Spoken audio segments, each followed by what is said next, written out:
Alright everyone, we start off today talking about the Mar-a-lago raid affidavit. Of course, it will be unsealed. The judge actually, in a slightly surprising ruling, saying it's going to be unsealed. However, there are caveats. Why am I not surprised that there would be shenanigans? It would almost be preferable for justice if you didn't unseal the affidavit at all compared to what they plan to do, which is that the FBI and DOJ are going to get to go through it, redact whatever they want, and it will be partially unsealed. Now, there are famous memes about this. There's one that sticks out in particular. It dates to the Iraq War era. And it's actually about the legacy media and their own cherry-picking and propaganda.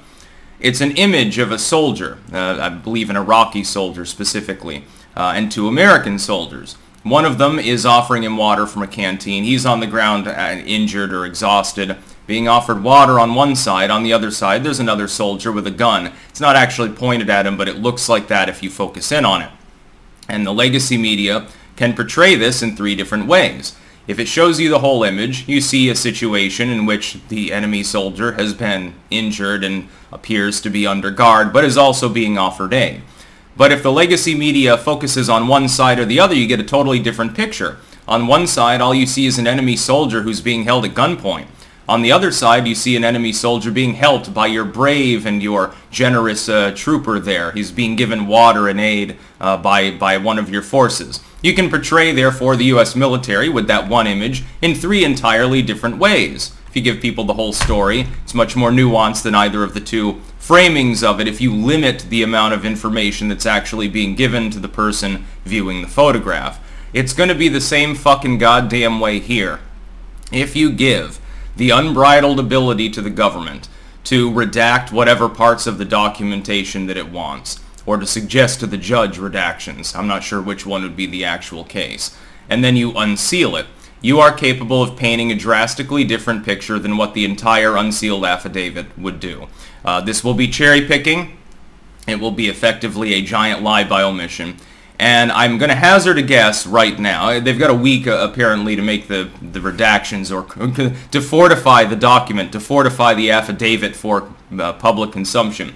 Here's my guess. It will be redacted in such a way to make Trump look as guilty as possible. And later on, maybe 10 years down the line, long after all of this shit's over, and Trump probably by then keeled over as well, then you'll get the totally unredacted affidavit at some point, and people say, oh shit, it's just like the 9/11 report.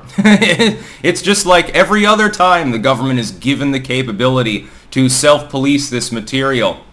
I mean, are we going to get the full unredacted one on WikiLeaks? Is some court clerk who's sympathetic towards the cause of basic justice going to leak it in full to WikiLeaks or to Breitbart or something? Stranger things have happened. Of course, it tends to take a lot of time for that to occur. And what I had said is it's fine if you want to redact the informant, so-called, that you know, gave the affidavit, the sworn testimony. That's fine. In fact, it would be standard procedure. You know, you have a potential active legal case. The rest of it should be entirely unsealed. The idea is exactly what I predicted it would be. And I said this not just in relation to the affidavit, but to potential court proceedings, investigation, literally everything.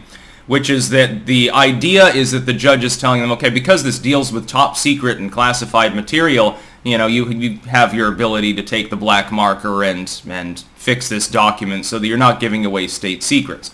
Which means you're not necessarily going to know any of the actual core information necessary for the public to look at the affidavit and determine for itself whether it's even proper that it was issued, because you don't know who made the claim, you don't have the specifics of the claims, you don't have specific times and places, potentially, you don't have specific conversations beyond a few, again, heavily cherry-picked quotes. It's going to be engineered by a group that is in part under investigation literally by Durham for being pertinent to his probe into the Russiagate hoax. This group of people is attempting to do another Steele dossier. And that's what this will be too. If you had gone through and looked at the FISA filings and so forth that made it through the Rosenstein, and you redacted them heavily, you'd be able to paint an entirely different picture. Give me a page from any book ever written, and give me the ability to redact any word or sentence that I want for any purpose that I want, and I can make you 100 different stories from that single page. you can do it too. That is what will happen here. It will be riddled with lies by omission. I'm very interested to see the document, but it's not going to tell us anything. It's likely there might be entire black pages within this document. Just to be clear, we have seen redactions that are that sheer. Normally redaction, you're thinking, okay, a proper name has been redacted from this because this person's not part of the case. They don't necessarily want to be brought up in the case. This person is an agent. They could face intimidation threats or something.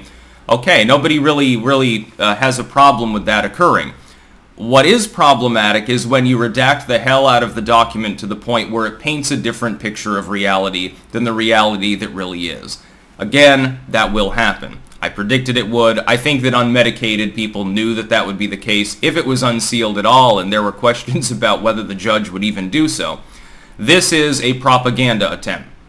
To be clear, this is effectively just part of the larger hit job.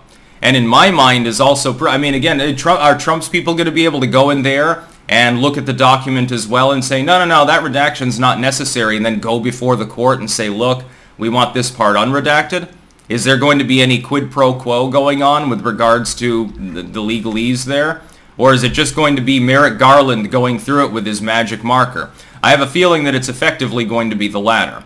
The judge is clearly sympathetic towards the neoliberal cause. Walked off his job to represent Epstein at one point on behalf of all of the rich neoliberals that traffic children there on his island. Donor to Obama, big friends with the Clinton family. Is still whining about getting death threats and stuff like that. Yes, they're clearly credible threats. The last time there was a credible threat to a justice, it was Kavanaugh, and that story got effectively buried by the New York Times. You'll remember that one. Stop whining about it. And the fact is, it's a political hit job.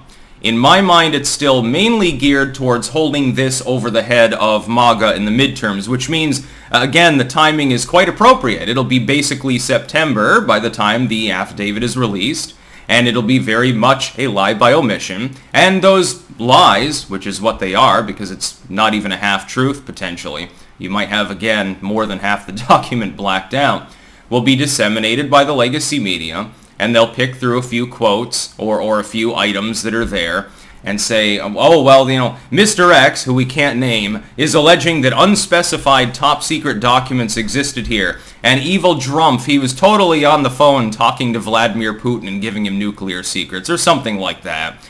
We don't even know who's making the allegations. There's no reason to believe necessarily that they're even credible. But they'll be taken as credible by people who already dislike Donald Trump. Much like people that like Donald Trump are going to discredit the entire thing and say it's hogwash. I don't do that on the basis of some love for Trump. I do it on the basis of it being obvious shenanigans, by the way. Just to be clear to people, it's not out of some MAGA loyalty. It's out of understanding the basic premise of propaganda. Been analyzing this for a while. Yes, I do remember the WikiLeaks leaks. Yes, I do remember all of the propaganda of the Iraq War. I'm a core millennial, so fucking sue me. I learned very early on that the legal system really is not there to uphold the law evenly or to impart justice, and that the legacy media is not really there to give you real news. This reminds me as well of another famous example. Do you remember when Iraq fell to U.S. forces fairly quickly, in all honesty, and there was that the toppling of the Saddam statue? And it got on, I think, the cover of Time and everything else. And the media portrayed it, at the behest of the White House, by the way, as a major event. There were a million Iraqis stormed the streets in order to topple the statue of Saddam. It's like, yeah, Saddam was not well liked by a lot of people in the country, but the fact is that the media didn't portray it accurately.